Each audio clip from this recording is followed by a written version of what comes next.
നവോത്ഥാനത്തിന്റെ നാൾവഴികളിലൂടെ മുസ്ലിം educational society സാംസ്കാരിക, വൈജ്ഞാനിക, സാമൂഹിക മേഖലകളിൽ ഒരു സമൂഹം കൈവരിക്കുന്ന ഉയർത്തെഴുന്നേൽപ്പാണ് നവോത്ഥാനം.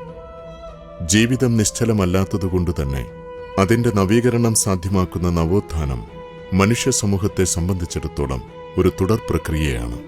ഇസ്ലാമിന്റെ ആവിർഭാവകാലമായ 7-ാം നൂറ്റാണ്ടിൽ തന്നെ കൊടുങ്ങല്ലൂരിൽ മാലിക് ദീനാറും സംഘവുമെത്തി ഇന്ത്യയിലെ ആദ്യത്തെ പള്ളി സ്ഥാപിക്കുന്നതോടെ കേരളത്തിൽ ഇസ്ലാം മതം പ്രചരിച്ചു തുടങ്ങി.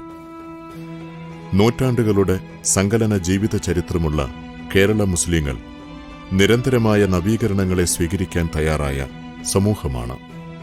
അറിവിനെ ജനാധിപത്യവൽക്കരിച്ച പൊന്നാനി മഖ്ദൂമുമാരുടെ പ്രവർത്തനങ്ങളും ടിപ്പു സുൽത്താന്റെ ഭൂപരിഷ്കരണ നിയമങ്ങളും ഉമർ ഖാദിയുടെ നികുതി നിഷേധവും മമ്പുറം അലവി തങ്ങളുടെ നിസ്സഹരണ ഫത്വയും ഫസൽ പൂക്കോയ തങ്ങളുടെ സാമ്രാജ്യത്വത്തിനും ജന്മിത്വത്തിനുമെതിരെ സ്വീകരിച്ച ശക്തമായ ഇടപെടലുകളും കേരളീയ നവോത്ഥാനത്തിന് ഊർജം പകർന്നിട്ടുണ്ട്. മുസ്ലിം നവോത്ഥാന നായകർ പ്രാധാന്യം കൊടുത്തത് വിദ്യാഭ്യാസ വളർച്ചയിലൂന്നിയുള്ള സമുദായ പരിഷ്കരണത്തിനാണ്. കേരള നവോത്ഥാനത്തിലും സ്വാതന്ത്ര്യ സമരത്തിലും വലിയ പങ്കുവഹിച്ച 2 പ്രധാന കുടുംബങ്ങൾ കൊടുങ്ങല്ലൂരിലുമുണ്ട്. മണപ്പാട് കുടുംബവും കറുകപ്പാടത്ത് കുടുംബവും. മുസ്ലിം നവോത്ഥാനത്തിനായി രൂപം കൊണ്ട ആദ്യത്തെ സംഘടിത സ്വഭാവമുള്ള സംഘടനയായ ഐക്യസംഘത്തിന്റെ പ്രധാന സംഘാടകൻ മണപ്പാട്ട് കുഞ്ഞുമുഹമ്മദ് ഹാജിയായിരുന്നു. അദ്ദേഹമാണ് ആൺകുട്ടികൾക്കും പെൺകുട്ടികൾക്കും ഒരേ ക്ലാസ്സിലിരുന്ന് വിദ്യ നേടാവുന്ന പൊതുവിദ്യാലയം സാധ്യമാക്കിയത്. 1948 സ്ഥാപിതമായ കേരളത്തിലെ ആദ്യ മുസ്ലിം കോളേജായ ഫാറൂഖ് കോളേജിനും ചങ്ങനാശ്ശേരി NSS കോളേജിനും കൊല്ലം SN കോളേജിനും കാലടി ശങ്കര കോളേജിനും 100 കണക്കിന് ഏക്കർ ഭൂമിയാണ് മണപ്പാടൻ കുടുംബം ദാനം ചെയ്തത്. മണപ്പാട്ട് കുഞ്ഞുമുഹമ്മദ് ഹാജിയുടെ സഹോദരപുത്രനാണ്. MESന്റെ സ്ഥാപക പ്രസിഡന്റായ ഡോക്ടർ PK അബ്ദുൽ ഗഫൂർ. മറ്റൊരു വ്യക്തിയുണ്ട്. കറുകപ്പാടത്ത് പുന്നച്ചാൽ തറവാട്ടിൽ ജനിച്ച് പിൽക്കാലത്ത് കേരളത്തിലെ ദേശവിമോചന സമരത്തിന് പുളകം നൽകിയ വീരനായകൻ മുഹമ്മദ് അബ്ദുറഹിമാൻ സാഹിബ്. സ്വന്തം ജീവിതം ആഹുതി ചെയ്ത് ദേശീയ പ്രസ്ഥാനത്തെ ധന്യമാക്കിയ വീരകേസരി അബ്ദുറഹിമാൻ സാഹിബ്. അദ്ദേഹത്തിന്റെ പിന്മുറക്കാരനാണ് ഡോക്ടർ PK അബ്ദുൽ ഗഫൂർ. കേരള മുസ്ലിങ്ങളുടെ പ്രതീക്ഷയായിരുന്ന ഐക്യസംഘം 16 വർഷത്തെ പ്രവർത്തന കാലത്തിനിടയിൽ പല ഭാഗത്തും സ്കൂളുകളും മദ്രസകളും സ്ഥാപിച്ചു. നിരവധി വിദ്യാർത്ഥികൾക്ക് സ്കോളർഷിപ്പുകളും പഠന സഹായങ്ങളും നൽകി. സംഘത്തിലുണ്ടായ ഭിന്നാഭിപ്രായങ്ങളാൽ 1938 ഐക്യസംഘത്തിന്റെ പ്രവർത്തനം അവസാനിപ്പിച്ചു. ഐക്യസംഘം നിർത്തിയിടത്തുനിന്ന് 1/4 നൂറ്റാണ്ട് കാലത്തിനു ശേഷം സാമുദായിക പ്രശ്നങ്ങൾക്ക് പരിഹാരം കാണാൻ രാഷ്ട്രീയേതര സംഘടനയായി MES തുടങ്ങുകയായിരുന്നു. പിന്നീട് അത് നവോത്ഥാനത്തിന്റെ 2ാം ഘട്ടമായി വികാസം പ്രാപിച്ചു. 1964 ഒക്ടോബർ 11 കോഴിക്കോട് ചേർന്ന യോഗത്തിലാണ് MES പിറവിയെടുക്കുന്നത്. രൂപീകരണ യോഗത്തിൽ പ്രസിഡന്റായി ഡോക്ടർ PK അബ്ദുൽ ഗഫൂർ സാഹിബിനെ തിരഞ്ഞെടുത്തു. Secretary doctor K Muhammad Kutty, joint secretary doctor MA Abdulla, treasurer KC Hasankutty തുടങ്ങിയ പ്രഗത്ഭരായിരുന്നു സഹഭാരവാഹികൾ. 25,000 രൂപയുടെ സ്കോളർഷിപ്പ് പ്രഥമ യോഗത്തിൽ തന്നെ ഗഫൂർ ഡോക്ടർ പ്രഖ്യാപിച്ചു. 4 വർഷം കൊണ്ട് സ്കോളർഷിപ്പ് 1 ലക്ഷമായി ഉയർത്തുമെന്ന് അന്ന് അദ്ദേഹം പറഞ്ഞത് ആശ്ചര്യത്തോടെയും സന്തോഷത്തോടെയും പ്രതീക്ഷയോടെയുമാണ് പൊതുജനം സ്വീകരിച്ചത്. തെക്കേ ഇന്ത്യയിലെ ആദ്യത്തെ മുസ്ലിം MRCP-കാരനായ കോഴിക്കോട് മെഡിക്കൽ കോളേജിലെ പ്രസിദ്ധനായ neurology professor doctor PK Abdul Gafoor എന്ന പ്രതിഭാശാലി സാമൂഹ്യ സേവന സന്നദ്ധരായ ഒരു കൂട്ടം സഹപ്രവർത്തകരോടൊപ്പം രാപ്പകൽ ഭേദമന്യേ പ്രവർത്തിച്ചിട്ടുണ്ടെന്നത് ഇന്ത്യയുടെ മുൻ vice president doctor Zakir Hussain അടക്കമുള്ള പ്രമുഖരെ പങ്കെടുപ്പിച്ചുകൊണ്ട് സമർത്ഥമായി സംഘടനയുടെ നയപരിപാടികൾ പൊതുജന സമക്ഷമെത്തിക്കുവാൻ MESന് ആദ്യകാലത്ത് തന്നെ സാധിച്ചു. റാഫി തലത്ത് മഹ്മൂദ് ഗാനമേള, വോളിബോൾ ടൂർണമെന്റ്, സംഘടിത സക്കാത്ത് മുതലായ പരിപാടികളും പദ്ധതികളും സംഘടനയുടെ ധനാഗമ പരിപാടികളായിരുന്നു. വിദ്യാഭ്യാസ പ്രോത്സാഹന പരിപാടികളോടൊപ്പം കോളേജുകൾ, സ്കൂളുകൾ, ഹോസ്പിറ്റലുകൾ, ഹോസ്റ്റലുകൾ, അനാഥാലയങ്ങൾ, പരിശീലന കേന്ദ്രങ്ങൾ എന്നിവ ഗഫൂർ ഡോക്ടറുടെ നേതൃത്വത്തിൽ സ്ഥാപിച്ചു. 1984 ഡൽഹിയിൽ നടന്ന 7ാമത് AIMES ദേശീയ സമ്മേളനത്തിന് അന്നത്തെ ഇന്ത്യൻ പ്രധാനമന്ത്രി ഇന്ദിരാഗാന്ധിയെ തന്നെ ഉദ്ഘാടകയായി പങ്കെടുപ്പിക്കുവാൻ പ്രസ്ഥാനത്തിന് സാധിച്ചു. മുൻ കേന്ദ്രമന്ത്രിയും സ്വാതന്ത്ര്യസമര സേനാനിയുമായ AA റഹീം സാഹിബിന്റെ പിന്തുണയും സഹായങ്ങളും MESന്റെ ദേശീയ അന്തർദേശീയ തലങ്ങളിലെ വളർച്ചയ്ക്ക് സഹായിച്ചിട്ടുണ്ട്. ഗഫൂർ സാഹിബിന്റെ ഭാര്യ ആദരണീയയായ ഫാത്തിമ ഗഫൂർ എല്ലാ ഘട്ടത്തിലും ഭർത്താവിന് താങ്ങും തണലുമായി നിലനിന്നിട്ടുണ്ട്. കേരളത്തിന്റെ sir Sayyid doctor PK Abdul Gafoor Manappat Kochumoideen ഹാജിയുടെയും കറുകപ്പാടത്ത് കുഞ്ഞാച്ചുമ്മയുടെയും മകനായി 1929 ഡിസംബർ 25 ജനിച്ച് 1984 ആ മഹാൻ അകാലത്തിൽ മരണപ്പെടുമ്പോൾ ഭാവി തലമുറയ്ക്ക് കൃത്യമായ ദിശാബോധം നൽകിയാണ് കടന്നുപോയത്. ആ സാമൂഹ്യ പരിഷ്കർത്താവിന്റെ ഓർമ്മകൾക്ക് മരണമില്ല.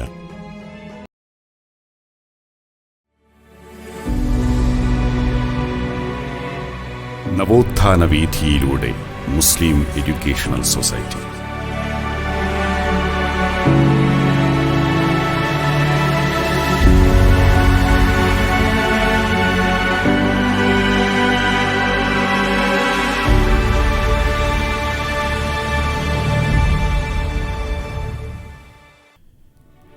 ഇസ്ലാമിക ഉദ്ഭവകാലമായ 7ാം നൂറ്റാണ്ടിൽ ഇന്ത്യയിലെ ആദ്യ പള്ളി സ്ഥാപിച്ചത് ചരിത്രമുറങ്ങുന്ന കൊടുങ്ങല്ലൂരിന്റെ മണ്ണിലായിരുന്നു. മുസ്ലിം നവോത്ഥാനങ്ങൾക്ക് അടിത്തറ പാകിയ ഐക്യസംഘം പിറവികൊണ്ടതും നവോത്ഥാന പോരാട്ടത്തിന് നാന്ദി കുറിച്ചതും ഇതേ മണ്ണിലായിരുന്നു. സാംസ്കാരിക, വൈജ്ഞാനിക, സാമൂഹിക മേഖലകളിൽ ഒരു സമൂഹം കൈവരിക്കുന്ന ഉയിർത്തെഴുന്നേൽപ്പാണ് നവോത്ഥാനം. ജീവിതം നിശ്ചലമല്ലാത്തതുകൊണ്ട് തന്നെ അതിൻ്റെ നവീകരണം സാധ്യമാക്കുന്ന നവോത്ഥാനം മനുഷ്യ സമൂഹത്തെ സംബന്ധിച്ചിടത്തോളം ഒരു തുടർ പ്രക്രിയയാണ്. കോഴിക്കോട് പൗരാണിക ചരിത്രത്തിൻ്റെ ഭൂമികയാണ്. അതോടൊപ്പം സത്യത്തിൻ്റെ മഹാനഗരവും. ഇരു കൈയും നീട്ടി എല്ലാവരെയും സ്വീകരിക്കുന്ന മഹിത പാരമ്പര്യമുള്ള മണ്ണാണ് കോഴിക്കോട്. ബേപ്പൂർ സുൽത്താനും ബാബുക്കയും പൊറ്റക്കാടും CH-ഉം MTയുമെല്ലാം ഹൃദയത്തോട് ചേർത്തു പിടിച്ച മഹാനഗരം.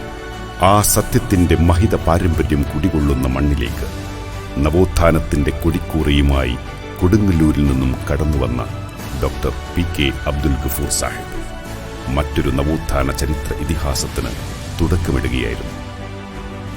സാമൂതിരി രാജാക്കന്മാരുടെയും കുഞ്ഞാലി മരക്കാരുടെയും വൈദേശികാധിപത്യത്തിനെതിരായ ചെറുത്തുനിൽപ്പും മതമൈത്രിയും അടയാളപ്പെടുത്തിയ ഈ മണ്ണിൽ തന്നെയാണ് MESഉം പിറവിയെടുത്തത്. നൂറ്റാണ്ടുകളുടെ പഴക്കമുള്ള തളിക്ഷേത്രവും കുറ്റിച്ചിറ മിഷ്കാൽ പള്ളിയും സ്ട്രീറ്റും മിഠായിത്തെരുവും കേരളത്തിലെ ഏക പാസി ചെമ്പിളും സെന്റ് ജോസഫ് CSI കത്തീഡ്രലും ജൈനക്ഷേത്രവും ഇന്നും കാലത്തിൻ്റെ മായ്ക്കാത്ത അടയാളമായി മാനവ സംസ്കൃതിയുടെ പ്രതിരൂപമായി നിലനിൽക്കുന്നു. മണപ്പാട് കുഞ്ഞി മുഹമ്മദ് ഹാജിയുടെയും മുഹമ്മദ് അബ്ദുറഹിമാൻ സാഹിബിൻ്റെയും പിൻതലമുറക്കാരനായ ഡോക്ടർ ഗഫൂർ സാഹിബ് മുസ്ലിം വിദ്യാഭ്യാസ സാംസ്കാരിക മേഖലയിൽ പൊൻതിളക്കവും മുസ്ലിം സമുദായത്തിൻ്റെ വിദ്യാഭ്യാസ പുരോഗതിക്ക് നിദാനവുമായി മാറിയ MES എന്ന മഹാപ്രസ്ഥാനത്തിന് തുടക്കം കുറിച്ചു. ഡോക്ടർ PK അബ്ദുൽ ഗഫൂർ പ്രസിഡന്റും CP കുഞ്ഞഹമ്മദ് വൈസ് പ്രസിഡന്റും ഡോക്ടർ K മുഹമ്മദ് കുട്ടി സെക്രട്ടറിയും ഡോക്ടർ MA അബ്ദുള്ള ജോയിന്റ് സെക്രട്ടറിയും KC ഹസൻകുട്ടി ട്രഷററുമായ കമ്മിറ്റിയാണ് 1964 പിറവികൊണ്ടത്. മുൻ രാഷ്ട്രപതിമാരായ ഫക്രുദ്ദീൻ അലി അഹമ്മദ്, ഡോക്ടർ ജാക്കിർ ഹുസൈൻ, ഗ്യാനി സെയിൽ സിംഗ്, മുൻ പ്രധാനമന്ത്രിമാരായ ശ്രീമതി ഇന്ദിരാഗാന്ധി, രാജീവ് ഗാന്ധി, നരസിംഹറാവു തുടങ്ങിയവരും ഒട്ടനവധി അറബ് നേതാക്കളും സാംസ്കാരിക നായകരും വിദ്യാഭ്യാസ വിചക്ഷണരും MES പരിപാടികളിൽ പങ്കെടുത്തിരുന്നു. കേന്ദ്രമന്ത്രിയും ഗവർണറുമായിരുന്ന AA റഹീം സാഹിബിന്റെ നിറഞ്ഞ സാന്നിധ്യവും സാരഥ്യവും സംഘടനയ്ക്ക് വലിയ പ്രചോദനമായി മാറുകയും ചെയ്തു. അനശ്വര ഗായകരായ റഫിയും തലത്ത് മഹമ്മൂദും നേതൃത്വം നൽകിയ സംഗീത സദസ്സുകളും മണപ്പാട് ഗോൾഡൻ ട്രോഫി വോളിബോൾ ടൂർണമെന്റും ഗ്രാമങ്ങളിലെ സാധാരണക്കാർക്ക് ഏറെ ആശ്വാസമായ സൗജന്യ മെഡിക്കൽ ക്യാമ്പുകളും MESന്റെ ജൈത്രയാത്രയിലെ ചില സാംസ്കാരിക ഏടുകൾ മാത്രം. ഡോക്ടർ ഗഫൂർ സാഹിബിനൊപ്പം തോളുരുമ്മി പ്രവർത്തിച്ച് സംഘടനാ പ്രവർത്തനത്തിൽ സ്ത്രീ സാന്നിധ്യത്തിന് അടിത്തറ പാകി അദ്ദേഹത്തിന് സർവ്വ പിന്തുണയും നൽകി താങ്ങും തണലുമായി വർത്തിച്ച മഹതിയായിരുന്നു ഡോക്ടർ ഗഫൂർ സാഹിബിന്റെ പ്രിയതമ ഫാത്തിമ ഗഫൂർ. മണപ്പാട് കൊച്ചുമൊയ്തീൻ ഹാജിയുടെയും കറുകപ്പാടത്ത് കുഞ്ഞാച്ചുമ്മയുടെയും മകനായി 1929 ഡിസംബർ 25 ജനിച്ച ഡോക്ടർ പി.കെ. അബ്ദുൽ ഗഫൂർ 1984 അകാലത്തിൽ വിട ചൊല്ലിയപ്പോൾ ഭാവി തലമുറയ്ക്ക് വ്യക്തമായ പ്രവർത്തന പന്ഥാവ് വെട്ടിത്തെളിയിക്കാൻ ഇടം നൽകിയ, കൊടുങ്കാറ്റിലും പേമാരിയിലും തകരാതെ MES എന്ന നൗകയെ ശക്തമായ കരങ്ങളിൽ ഭദ്രമാക്കിയ ആ സാമൂഹിക നവോത്ഥാന നായകന്റെ ഓർമ്മകൾക്ക് മരണമില്ല. അവ ഇന്നും തന്റെ പുതിയ തലമുറയാൽ പ്രകാശപൂരിതമാണ്. A society that dreamed of success but lost its way in utter darkness was badly in need of a navigator to drive them to the light of knowledge.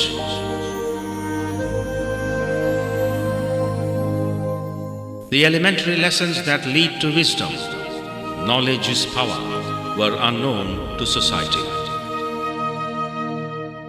The untiring efforts of a visionary group helped this society to step onto the path of wisdom. This unique set of people aspired for the overall development of a community and struggled against great odds to navigate them towards the mainstream of life.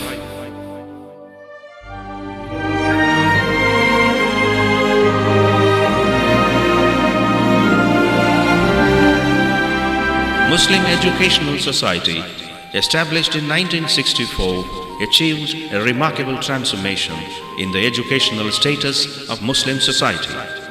It was the socially committed and timely venture of a group of Muslim intellectuals led by Dr. Abdul Ghafoor.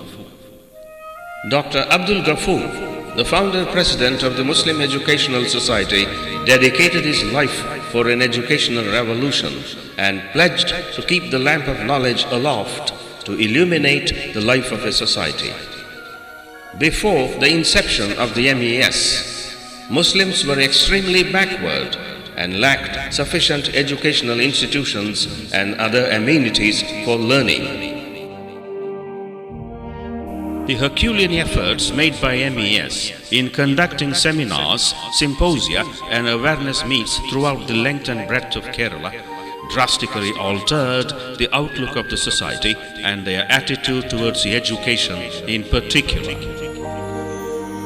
The MES has established a medical college, an engineering college, arts and science colleges, a number of schools, hostels, hospitals, cultural centers, orphanages, and industrial training centers. Now, the society is running 150 institutions, which contribute largely to the social growth and educational development of minorities. The last 4 decades have witnessed a remarkable transformation in the educational status of Muslim community. The driving force behind this achievement is the Muslim Educational Society.